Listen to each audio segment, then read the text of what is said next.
we've been exploring this stand a while today, and there's lots of coarse woody debris from dead white fir in this area, so large logs, that you can find ample examples of post-mortality wood decay fungi on, and we found one here.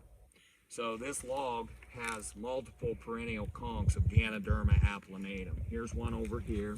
Brown spore print on the environment, white looking amenophore layer, and you won't be able to see that, but it turns brown pretty much instantly when you touch it. It's heavily colonized as a resource by Ganoderma applanatum, as evidenced by the signs or fruiting bodies all up and down the log.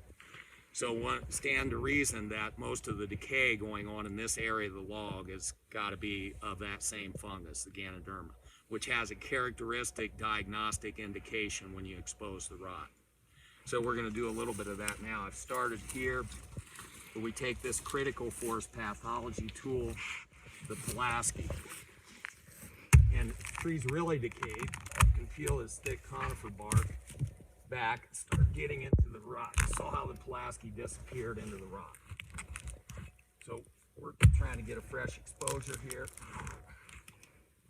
Got to hit it just right, peel that bark back. Now, I just found something else cool.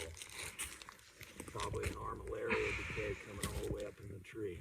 This is pure Ganoderma applanatum rot as it looks on decaying abies.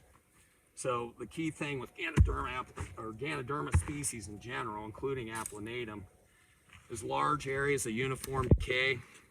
They have a spongy texture.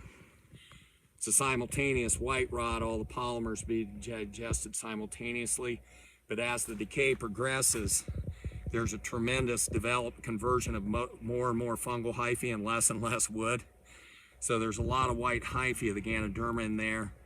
And we call this a white mottled spongy rot because of these like white dots that run through it, which are areas where the Ganoderma mycelium has congregated and developed along the ray cell axes of the wood. So horizontal to the orientation of the conductive elements, the tracheids.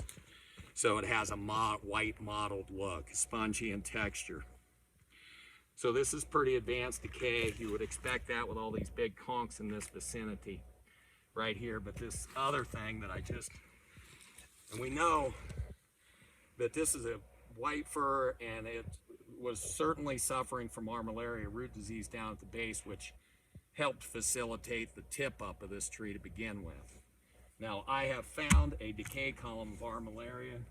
I'm thinking it's armillaria because there's a pseudosclerotial plate contact point where it's hitting the Ganoderma mycelium. This is Ganoderma rot here. It's spongy in texture, it's mottled. This is a stringy white rot right here. This is a different fungal species in this case, running up against the genet of the Ganoderma here, and there's a strong barrier zone in between the two. And the rot type is completely different on either side of that line. Stringy white rot, spongy white rot. So that's a good example of like contact zones between two interspecific contact zones, lack of ingress of one or the other into each other's territory, I would say. This is probably armillaria just because that's a really thick boundary zone, which is analogous, or if not homologous, to the pseudosclerotial plates you'll find shooting through a continuous column of armillaria rot. In fact, I have no doubt that this is armillaria rot because that plate is really hard, crunchy. So that's really cool too. So what you have to interpret there is that in certain internal sectors of this bowl, the armillaria that contributed to the mortality at the base is shooting up in the wood, doing its own decay from the bottom up, and up in this part of the tree, its genets are running into the mycelium of the Ganoderma that got established on here after mortality from basidiospore dispersal to the log, because that's definitely an interspecies contact zone right there with the rot types characteristic of the two different fungal species on either side of the contact line. So that's really cool. So I think that's it. Ganoderma applanatum on large diameter ABs log with associated wood decay, and also a little bit of interaction with armillaria rot. Ganoderma applanatum on AB's con color. So coming down, first of all, right here toward the base of the log, point out a couple of things. Some real nice freshies of Ganoderma applanatum. We can get some look at the fresh tube layer or hymenophore being produced currently, which is nice and white, but you cannot be fooled by the color of the hymenophore because the spore print color of Ganoderma species is brown.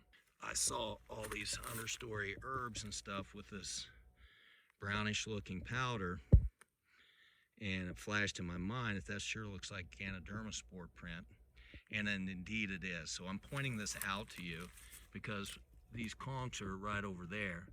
They are actively ejecting basidius spores into the airstream at such high quantities that the local wind currents on this east-facing slope are coming in this direction, and you actually have brown spore prints from the Ganoderma deposited on all these leaves here. So easy to wipe off. Brown spores of Ganoderma. In Ganoderma applanatum, the fruiting bodies are perennial, meaning that the fungus builds new spore producing layers on the previous pileate and sessile conk, which each successive year, and it gets bigger and bigger essentially. Fairly young one, actually. Yeah, that's super fresh growth. Let's look at these guys down here. The zonation of the conk indicating annual cycles of growth. So this one's been happening for quite a while. More spore print all over the duff layer right there. Another applanatum conk, 15, 20-year-old conk, as evidenced by those zonations. And then a really big one up here. Right now. Yes, very dark. Instant dark brown to black, which is typical of the species of Ganoderma. Now here pretty soon we're going to get the sister species to Ganoderma applanatum starting to fruit with its very large but annual conks on the same kind of detritus, large diameter abies up here. So Ganoderma applanatum on large diameter post-mortality abies con color log.